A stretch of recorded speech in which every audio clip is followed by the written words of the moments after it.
Hey everyone, today we're working on the install of the 2010 to 2013 4runner Low Pro winch bumper.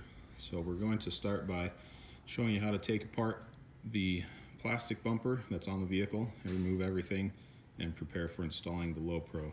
So first thing you want to start with, open the hood, and you'll have to take this plastic cover off from the engine bay. All of these little plastic tabs need to come out so you can push down on the middle, right? Yeah, you can pop down on the middle and then grab the edge and pop them up and those will come out. So remove all those plastic clips all the way around and take that plastic cover off first. After you've removed the plastic cover, next thing you'll want to do is remove the few plastic clips that hold the top of the grill in place. So there's one here, and there's 4 down inside here. One there, and across the bottom on the inside here there's another one, and then there's also, normally there's one right in the middle here. There's like a plastic cover piece. This one currently does not have that, but typically there's either a screw or a plastic clip there you'll want to remove, and another one here by the headlight. So remove all of those. Once you take those out, then you can move down to the wheel well and start down here removing all of these screws as you go down the wheel well and along the bottom of the bumper cover.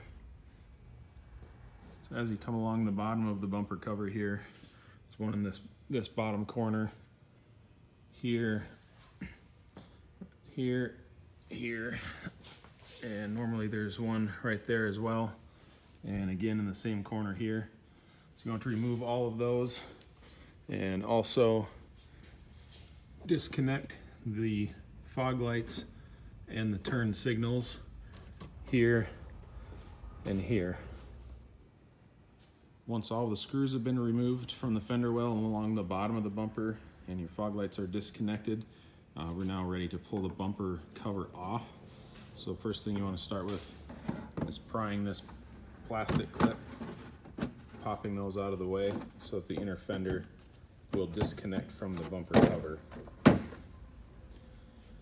Once those are disconnected on each side, you want to grab the inside corner of the bumper here, pull down and away, and the bumper will start to disconnect from the fender.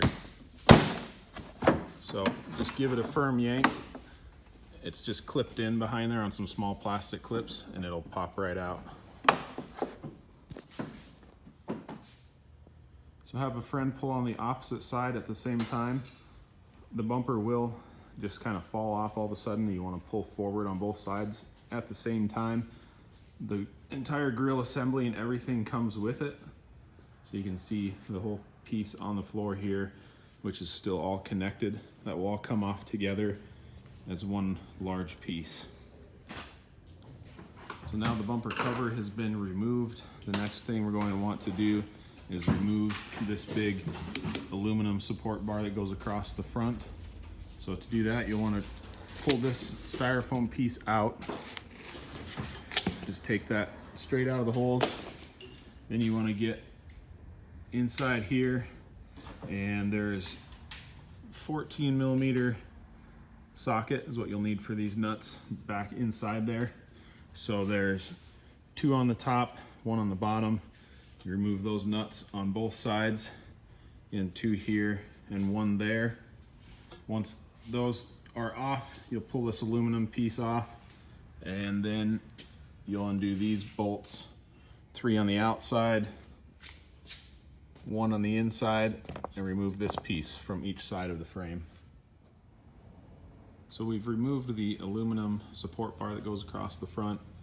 We removed all of the bolts from here that holds these brackets on, so they're just kind of hanging on there. You want to remove those from each side and set those aside. You'll no longer need those. The next thing you'll want to do, some of this plastic will need to be either trimmed, or we just remove this entire piece. You can take the whole entire piece out if you want to, but if you prefer to trim, we would recommend starting right about here where this metal bracket is and cut it straight back to this little foam piece where the power steering line comes through. If you cut that entire portion off, that should be enough to get it out of the way, and it won't rub on the bumper at all. So the next thing we want to do is to prepare the plastic bumper cover for the cutting portion. So this one we're working on today is a trail edition, so it has this extra plastic trim cover on the front of the bumper. So we want to remove that piece first. So we're going to show you where the clips are for that and how to take it off. So if you flip the bumper cover over and get to the inside, you can see all of these blue clips that go all the way around the inside of the bumper. You're going to want to remove all of those blue ones, plus there's two smaller white ones in here. Just pop those out. You'll want to push down on this little tab and pop it out, and then these two black ones here, you push the little tab over, and then that front cover should come right off. So we've removed all of the blue clips from the back. There was also a small white one here on each side. And now to get the cover off, we have to push down on these little tabs across the top there and push these ones in from the side like that one is right now. And then that cover should pop off the front of the bumper. So we've got the trail bumper trim removed from the front of the bumper cover. We've got it sitting on the table here, and we're going to show you guys how to mark it out and prepare to cut the plastic. So we're going to start first by measuring 6 1/4 inches from that seam right at the bottom there. We're going to make a mark up at 6 1/4 inches.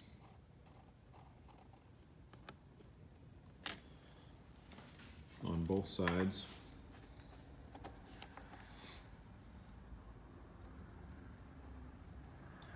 And if you're worried about the marker, if you mark in the wrong place and can't get it off, you can use a dry erase marker, and you'll be able to wipe it right off if you need to remark and move it. So after we've got both lines drawn at 6 1/4, we're going to take masking tape and run it all the way across from line to line. So make sure your tape looks really straight and even all the way across from the lines, and that you don't have any bows or anything like that in the tape line. Press it down against the trim so it's stuck on there nice and tight. After you've got your masking tape in place, we're going to measure over from this outside edge 7/8 of an inch and make a mark on the tape.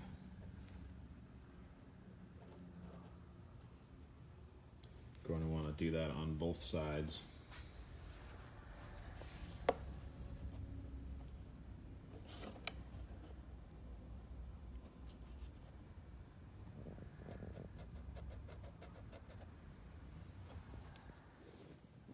Now measure up 4 3/4 of an inch from that same trim line along the bottom where we made our first measurement.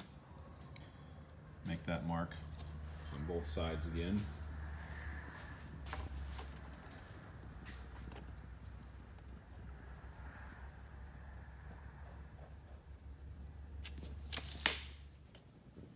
Now line up the ruler to your 4 3/4 mark and measure over 1/4 of an inch from this trim line.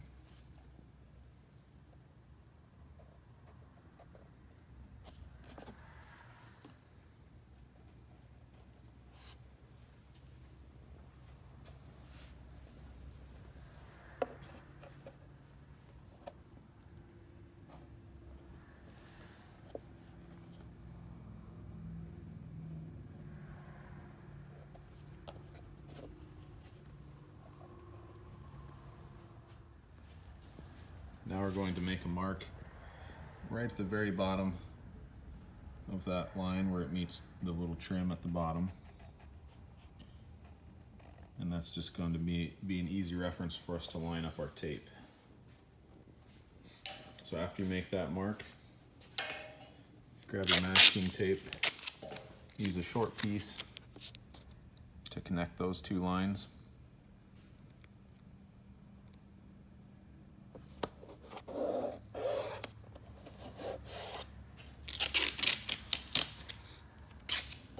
And use another piece to connect from that line down to the one we just marked at the bottom.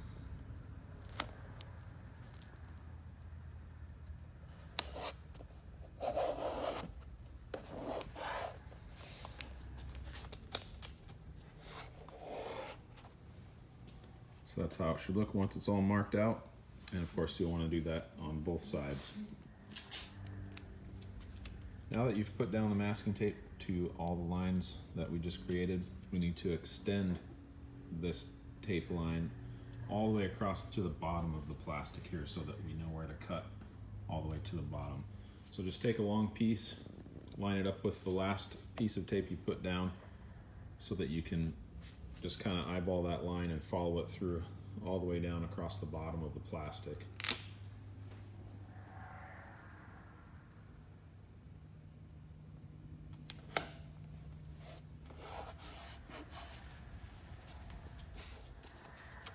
After you get that last piece of tape put on, you'll want to measure over, and you should be approximately 5 5/8 of an inch from where the tape measure hooks onto the curved portion of the plastic over to the edge of your tape. So we've got all of the masking tape laid out. This is what it should look like right before you're ready to cut. And there's a few different tools you can use for this. You can use an air grinder with cutoff wheel, or like a Dremel tool with cutoff wheel. We're just going to use a regular 4.5 inch angle grinder with cutoff wheel. So we're going to go ahead and get this part cut out, and we'll show you what it looks like afterwards. So here's the piece after cutting. You can see that we cut on the inside of our tape lines.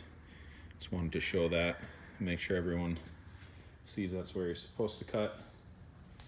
So it's kind of hard to get in this little corner with a larger cutoff wheel. So we had one at the shop here that was really worn down, so the smaller one will get in the corner a little easier.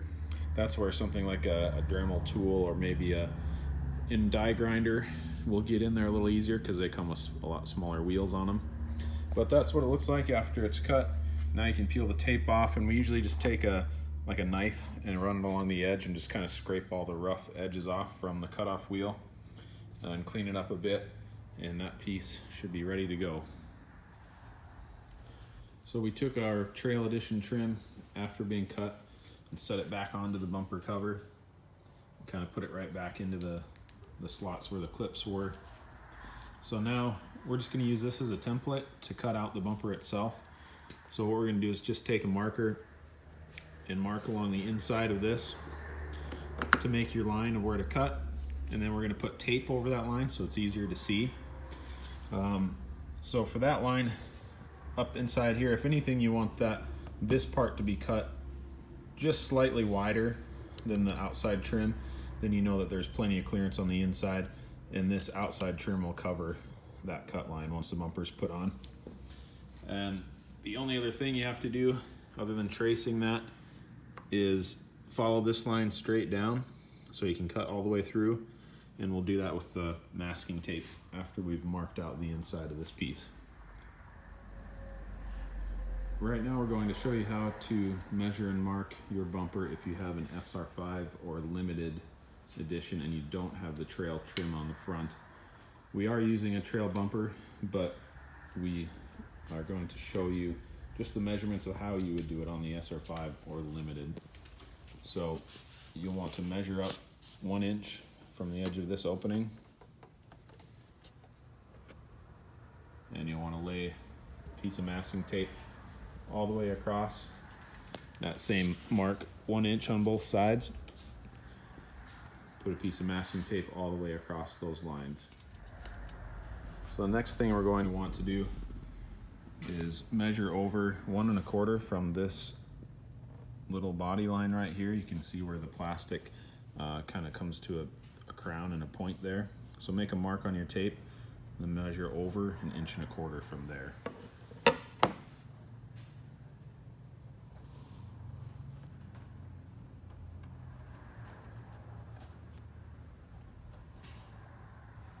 You want to do that on both sides. Next, you'll want to measure down from your masking tape 1.25 inches.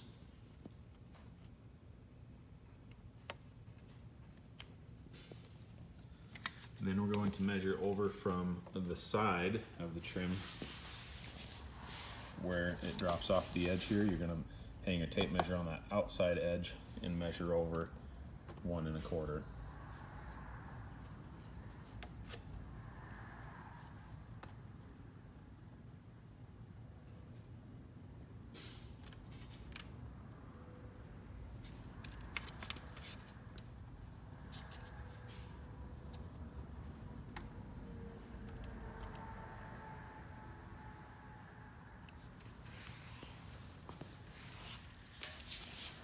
Now that we got the edges all marked out, we're going to connect those lines with a couple pieces of masking tape.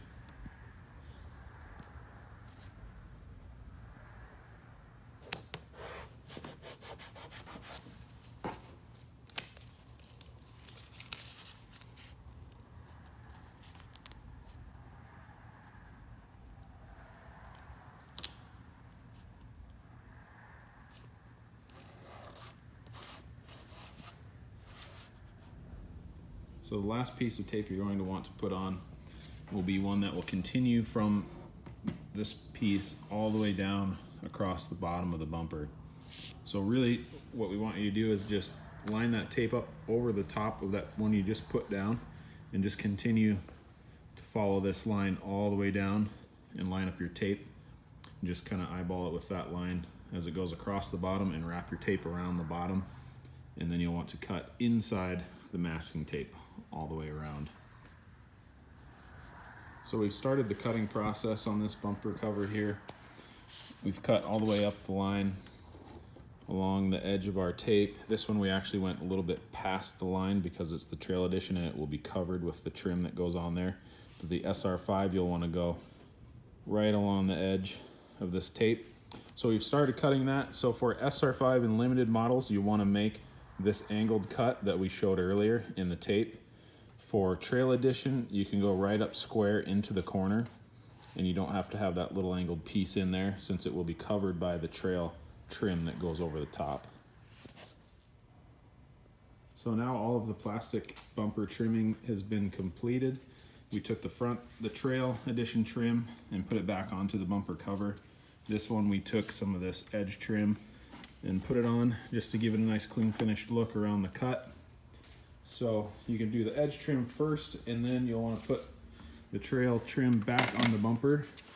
So you'll have to roll the bumper over and put back in the blue clips on the back side of the bumper, and that's what holds the trail trim onto the bumper cover. So once that's complete, now the next thing you'll want to do, get the Low Pro ready to install. Obviously this one is not painted. You'll want to paint or powder coat your bumper first. This is just one we have at the shop we're using for the install video. If you're putting a light bar and a winch in your bumper, you'll want to do that now. So winch is going to bolt into these 4 bolt holes here. You'll want to put the fair lead on first, bolts to this plate. Put that on first before you put your winch into the bumper. And also light bar goes into these tabs using the mounting brackets that are provided with the light. Probably want to do the light and the fair lead first and then put the winch in. It's easier to do it in that process. Once all those items are put into the Low Pro, now the Low Pro is ready to put onto the vehicle. You'll put the Low Pro bumper on first, and then the plastic cover will go back on. So we've got the hardware lined out here. You're going to get 2 of these L brackets. These are for the side of the frame. They bolt into the side here and then to the back of the bumper. One of those for each side. 12mm bolts that thread into the frame here for that bracket. and carriage head bolts, which connect the bumper to the bracket. You'll reuse the original 10mm bolts that came out of the frame. So you'll use all those and just install the supplied 3/8 grade 8 washers on them first. What we do is we take one of those bolts and thread it in from the back so that you can hang the bumper on it when you set it in place. Makes it a lot easier. It holds the weight of the bumper while you're putting the rest of the bolts in place. And finally, the last bit of hardware you have is a 1/4" bolt, and we'll show you where that goes as soon as we get the bumper on, but it'll go through this small tab and hold the plastic in place.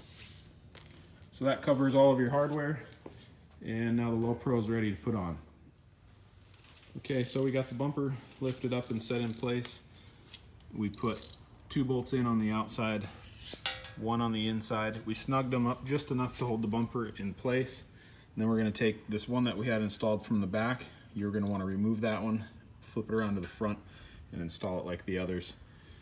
Typically, we just kind of snugly install the bolts to hold the Low Pro in place, then put the plastic cover back on, and because you might have to adjust the Low Pro to the plastic. So you don't want to completely tighten those bolts yet. We'll do that after the plastic is back in position. So after you swap your bottom bolt to the correct side here, now you can add these L brackets on the bottom. The 12mm fine thread bolt with 1/2" washer goes into the side of the frame. And then we're going to be sending 3/8 carriage head bolts for all of the bumpers. We just had a regular bolt we used in this video, but that's where your 3/8 carriage head bolt will go, through this bracket with washer and nut. And that's all the hardware, or all the brackets that go with the bumper. Now we're ready to put the plastic back on, and then we'll show you how to finish up the bottom side. So now that you've got the plastic bumper cover back in place, you'll want to go around and make sure that you put all the hardware back in that you took out to start. All the screws along the fender liner here. Along the bottom, there's not going to be as many anymore because that aluminum bar, it used to screw to those in the center. So there's none on the bottom unless you still have the inner fender liner here. There should be one that screws into that spot. And then you want to make sure you get all the screws in. The other thing too, do not forget to plug your lights back in. Get your fog light and your turn signal. Make sure you put those back in. And the next thing we're going to do is show you how to, you just have to drill a hole through the plastic to mount the plastic to the Low Pro so it stays in place. The last thing you need to do on the Low Pro install is line up the plastic portion of the bumper there to this tab and drill a 1/4" hole through the plastic. Once that hole is drilled, then you'll install the 1/4" bolts that are provided with flat washer on each side, lock washer and nut. So we're using a 1/4" drill bit, and you want to make sure that your plastic is lined up to the Low Pro how you want it, and there's not a large gap there. You can kind of push the plastic bumper over tight to the Low Pro to close the gap here and make it fit nicely. Once you have it in position where you want it, have someone hold it in place, then just drill right up through the tab, through the plastic, and install your hardware to hold the plastic in place. So now everything along the bottom of the bumper is complete.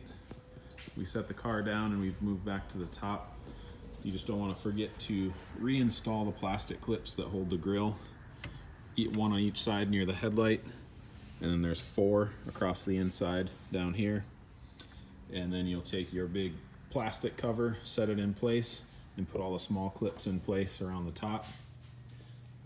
If you have any wiring to do for winch or light, you'll want to do that before you put that plastic cover on.